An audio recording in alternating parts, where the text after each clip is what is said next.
Bonjour, bienvenue sur Comment fait-on, je suis heureux de vous retrouver pour une nouvelle recette. Aujourd'hui, nous allons réaliser ensemble des feuilletés de topinambour au jambon et au fromage. Vous allez voir, c'est très simple à faire et c'est délicieux. Juste avant, je vous donne les ingrédients et après, place à la recette. Alors juste pour info, les topinambours, c'est ce que vous voyez juste derrière. C'est pour ça que je les ai mis en même temps que la vidéo pour vous rendre compte de ce que c'est. Ça, le topinambour, c'est pas comme la pomme de terre, ça a un petit goût d'artichaut. Après, chacun se fera sa propre idée, mais c'est assez simple à travailler et surtout c'est délicieux. Allez, les ingrédients et après je vous explique comment faire ces délicieux feuilletés. Alors, les ingrédients pour 6 feuilletés individuels de topinambour, jambon et fromage. Sachez que le temps de préparation c'est environ 20 minutes. Le temps de cuisson, je vais baisser un petit peu. Le temps de cuisson, d'abord vous allez cuire les topinambours à la poêle. Vous allez voir, je vais vous montrer. Il faut compter environ 15 minutes à feu doux. Moi sur la vidéo je vous dis que c'est 2 minutes plus 2 minutes plus 2 minutes, mais au final quand on fait le total et qu'on laisse un petit peu, il faut compter environ 15 minutes. Et puis si vous aimez les topinambours un petit peu plus fondants, vous pouvez même aller un petit peu plus longtemps. Si vous les aimez un petit peu croquants, dans ce cas-là 15 minutes c'est très bien. Les feuilletés, une fois que vous avez fait l'ensemble de la recette, le feuilleté complet au four ce coup-ci, c'est 30 minutes à 200 degrés. Donc maintenant, pour les ingrédients, vous aurez besoin de 350 g de pâte feuilletée si vous la faites maison, ou ça correspond à environ 2 rouleaux du commerce. Pour la pâte feuilletée, je vous donnerai le lien, il sera pas loin. Comme ça, vous pourrez aller voir sur comment on fait de la pâte feuilletée maison. Vous aurez besoin également de 500 g de topinambour. Alors on en trouve partout, des topinambours, quand c'est la période, on en trouve vraiment partout. Les ingrédients pour la béchamel au fromage, vous aurez besoin de 250 ml de lait, ça fait 25 centilitres pour ceux qui veulent faire la conversion, 25 g de farine, 25 g de beurre, vous aurez besoin également de 100 g de fromage râpé, alors le fromage de votre choix, ça peut être du comté, ça peut être de l'emmental, c'est vraiment au choix. Vous aurez besoin également de sel, de poivre, de noix de muscade, de l'huile de tournesol, environ 2 cuillères à soupe pour la cuisson des topinambours et un œuf pour la dorure pour dorer les feuilletés. Voilà, vous savez tout maintenant, place à la recette. Première chose que vous devez faire pour réaliser cette recette, si vous avez comme moi de la pâte feuilletée maison, c'est d'étaler votre pâte pour que celle-ci repose bien et que quand on va la foncer, c'est-à-dire quand on va la mettre dans le moule, ça ne retombe pas, qu'elle reste bien comme il faut. Donc, pour cela, on prend un rouleau, de la farine et puis on étale. Évidemment, si vous n'avez pas le temps de faire votre pâte feuilletée, vous avez acheté de la pâte du supermarché, il n'y a pas de problème. Il peut y avoir de la pâte de très bonne qualité dans les grandes surfaces. Et bien, dans ce cas-là, vous pouvez foncer directement vos moules et passer à l'étape suivante directement. Ma pâte est maintenant bien étalée. On va la mettre de côté pour que celle-ci se repose bien comme il faut, pour qu'elle se détende.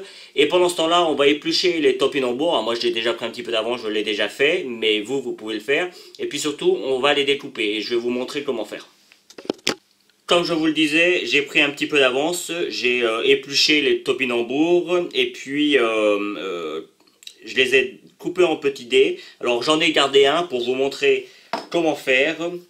J'ai encore un petit peu de farine sur les mains, mais c'est pas très grave. D'ailleurs, si vous avez de la farine, ça aidera à la cuisson par la suite. Donc ça sur le coup, c'est pas grave. Donc simplement, on l'épluche. Alors vous pouvez voir que le topinambour, ça va un petit peu dans tous les sens, c'est un petit peu biscornu. Mais là sur le coup, pour faire ce qu'on veut faire, c'est pas grave. Et vous voyez, on va le découper suivant la grosseur. Il faut que ça fasse 1,5 cm, quoi, pas plus d'épaisseur. Voilà, on essaye d'être assez régulier quand même, pour que la cuisson se fasse bien. Et vous voyez après, je redécoupe dans le sens inverse. Et puis je fais simplement des petits carrés, des petits cubes. Des petits cubes, c'est mieux que des carrés, parce que sur le coup, c'est pas très... c'est beaucoup plus facile à faire, des carrés, c'est... Vous voyez, c'est très simple. Voilà. Hop, alors je vais tous les faire, comme ça, ça vous laisse le temps de bien voir. Mais là, c'est vraiment pas compliqué, hein. Et puis, évidemment, on les lave, on les essuie avant de les mettre à cuire. Et c'est exactement ce que l'on va faire maintenant. On va les cuire. Donc, on prend une poêle, on met la valeur d'une cuillère à soupe, une cuillère à soupe et demie d'huile de tournesol. En tout cas, moi, c'est celle que je préfère pour la cuisson. On laisse chauffer bien comme il faut notre huile, et puis après, on versera les topinambours dedans. Quand l'huile est bien chaude, on peut mettre nos topinambours et on va les faire revenir pendant plusieurs minutes. On va les faire blanchir un petit peu. En fait, on fait ce qu'on appelle une pré-cuisson, puisque après ça va retourner au four, donc ça va recuire. Et on n'hésite pas, vous voyez, à bien englober l'huile. Donc on prend une poêle assez grande, ça va réduire un petit peu, comme toujours avec les légumes, hein. Donc vous avez vu également que j'ai sorti mes morceaux de jambon. Et puis dans le même principe que pour le topinambour, on va les découper en petits dés. Faut que ce soit reconnaissable mais facile à manger.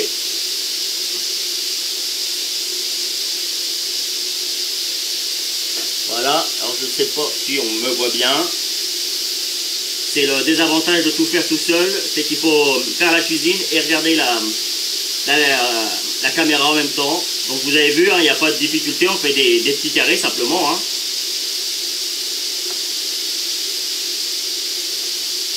Voilà. On fait attention que nos topinambours ne prennent pas au fond. Même si ils prennent un petit peu de couleur pour certains, c'est pas vraiment un problème, au contraire.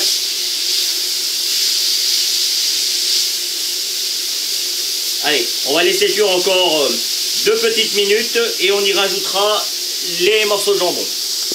Les 2 minutes sont passées, je vais pouvoir rajouter mes petits morceaux de jambon. Alors ils vont finir de se découper, hein, ne vous inquiétez pas. À force de mélanger. Et c'est reparti pour encore 2 minutes de cuisson. Maintenant que mes topinambours et mon jambon sont pré-cuits, blanchis, on va s'occuper des tartelettes.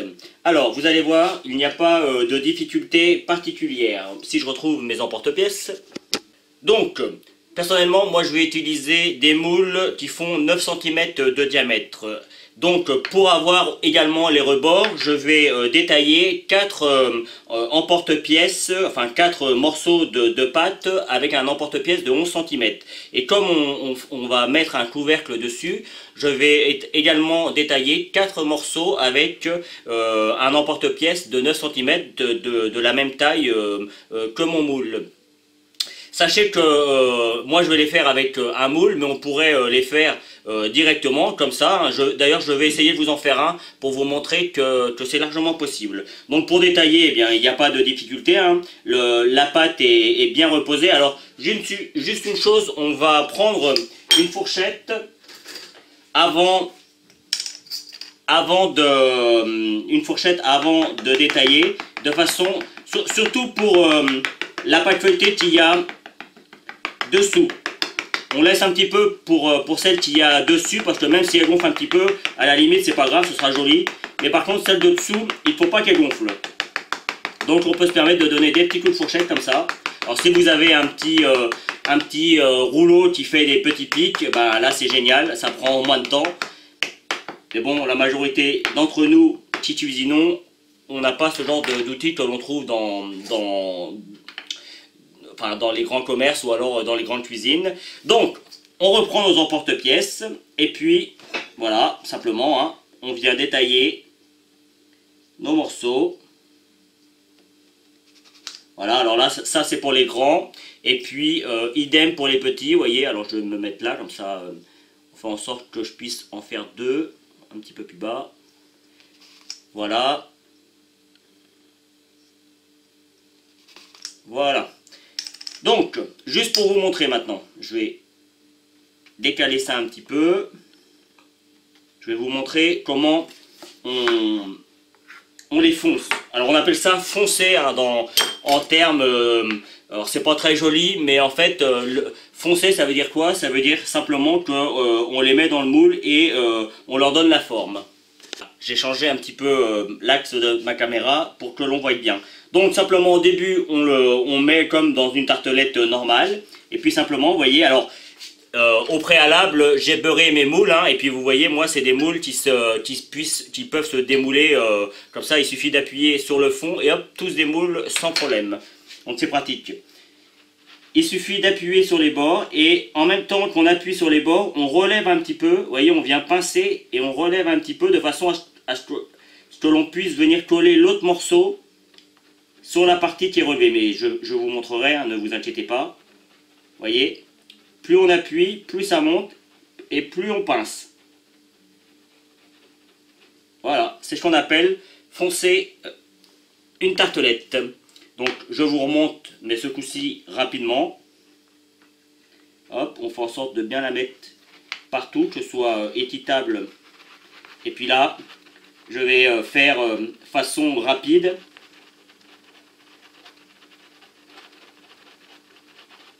Vous voyez à mes doigts, hein, ils pincent bien, autant ils viennent au fond du moule, autant ils pincent en même temps. Et de cette manière, on voit bien, ça prend bien la forme du moule. Et puis après, hop, il suffit juste de faire ça. Et voilà. Donc une fois que vous avez fait ça, eh bien, vous pouvez passer à la suite. Alors moi, évidemment, comme j'en ai plusieurs, je vais continuer à les faire. Faire une béchamel, vous allez voir, c'est vraiment très simple. Dans un premier temps, on met du beurre dans la casserole. On prépare la farine et on prépare le lait. Comme on va rajouter du gruyère, on prépare également le gruyère. Quand le beurre est bien fondu, on rajoute la farine et on va faire ce que l'on appelle un roux. C'est-à-dire qu'on vient mélanger la farine avec le beurre et on va le cuire une petite minute. Il faut que le roux se rapproche, devient un petit peu crémeux. Vous voyez là, vous voyez comment ça doit être. Et on va le cuire pendant une petite minute comme ça. De temps en temps, on le laisse revenir. Et vous voyez, quand ça mousse comme ça, on peut dire que le roux est cuit. Une fois que le roux est cuit de cette manière, on va y rajouter notre lait. Et maintenant, on va amener à ébullition le lait. Vous allez voir, quand le lait va commencer à bouillir, l'ensemble va épaissir. Voilà, chose première, chose due. Ma béchamel a épaissi, là elle est superbe.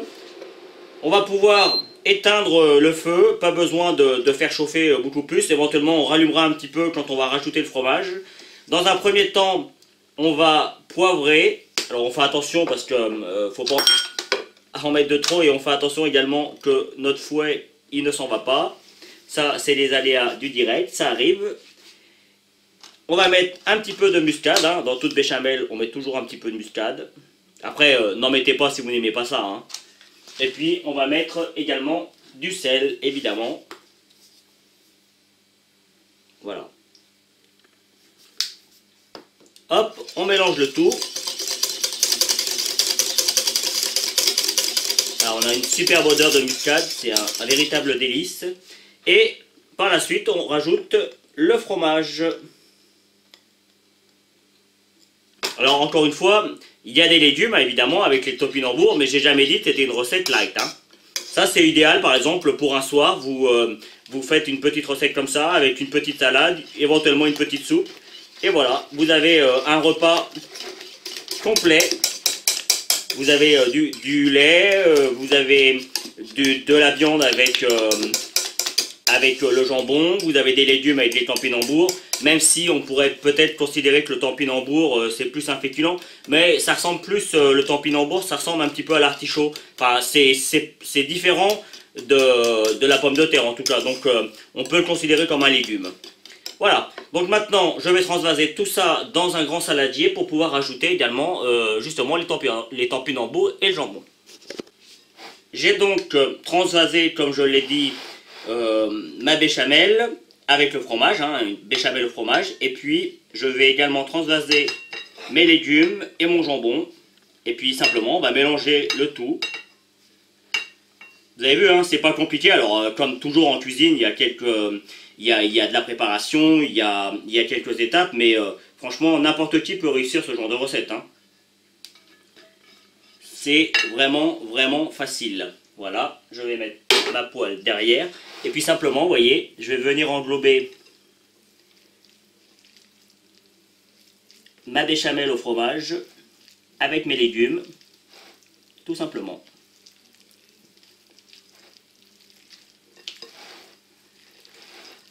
Et rien que comme ça, déjà, on a déjà envie de le manger. C'est fou, hein?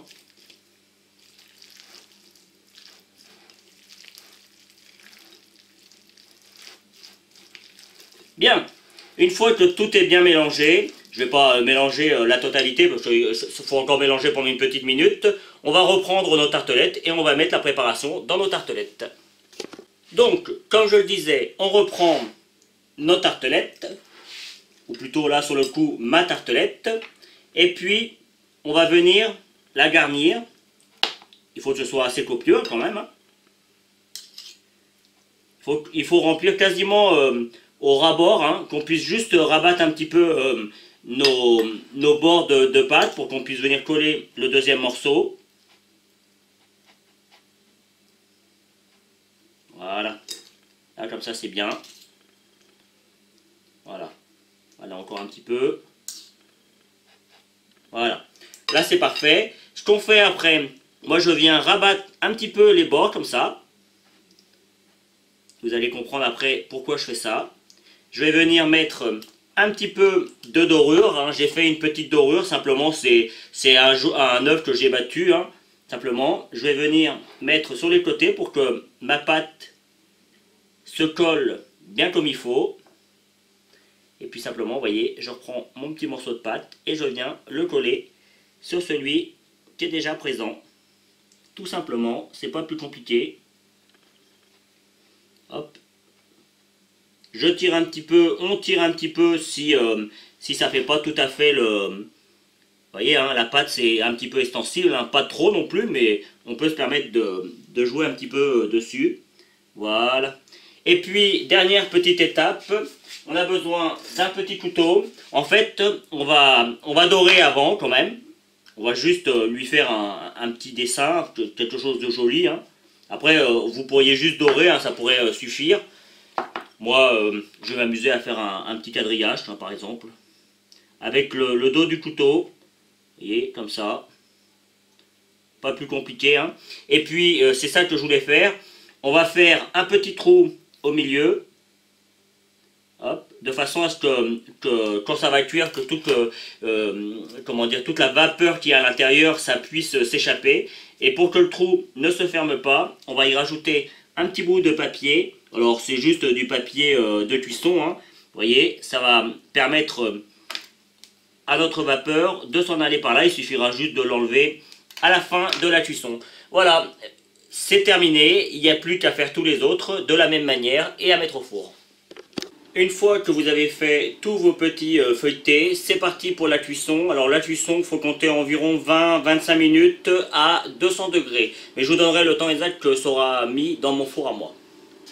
Et voici le résultat final. Alors juste avant de vous donner les dernières indications, sachez que la cuisson, ça tournait autour des 30 minutes. Hein. J'ai mis un petit papier alu à la fin pour avoir une jolie couleur dorée comme on peut voir sur la vidéo et de façon à ce que ça cuise bien comme il faut. Donc partez sur 30 minutes à 200 degrés, c'est parfait. Après, tout dépendra de la grosseur dont vous les faites. Hein. Plus c'est gros, plus ça met de temps, hein, ce qui est tout à fait normal. Sachez également que vous pouvez en faire plusieurs et les mettre au congélateur et les sortir quand vous en avez besoin. Ça se réchauffe très bien. Et voilà, maintenant, vous savez tout. J'ai pris beaucoup de plaisir à réaliser cette recette. Ça change un petit peu. Alors vous voyez, hein, les topinambours, c'est ce que l'on voit derrière. Hein. C'est pas très joli à l'aspect, mais c'est vraiment très bon au goût. Donc j'en ai découpé un, donc on voit bien le jambon, on voit bien la béchamel avec le fromage qui s'est entouré dans tout ça, on voit bien les petits morceaux de topinambour qui sont juste fondants, les plus gros sont encore un petit peu croquants et les plus petits sont fondants, donc quand on mange tout ça c'est un véritable délice. Juste après, vous allez retrouver le lien qui va vous permettre de vous abonner, celui qui va vous permettre d'aller sur mon site www.commentfaiton.com, et puis je vous donnerai 2 autres recettes de feuilletés, des feuilletés au fromage ou des feuilletés à la viande, comme ça vous en saurez un petit peu plus. Je vous donnerai également peut-être la recette ou le lien de la recette de la pâte feuilletée si vous avez envie de la faire vous-même. N'hésitez pas également à aller sur mon compte Tipeee. Vous savez, Tipeee c'est un endroit où on peut faire des dons. Donc si vous avez envie de faire un petit don pour la chaîne, pour ma chaîne, comment fait-on pour m'aider à continuer, ce serait sympa. Donc voilà. Vous savez tout. À bientôt sur Comment fait-on. Vous pouvez vous abonner maintenant soit ici dans le coin. Allez sur mon site internet où vous retrouverez toutes mes recettes et puis consultez les 2 vidéos qu'il y a ici qui correspondent à des vidéos que soit je vous ai données dans la recette, soit qui correspondent à la recette en question. A bientôt sur Comment fait-on.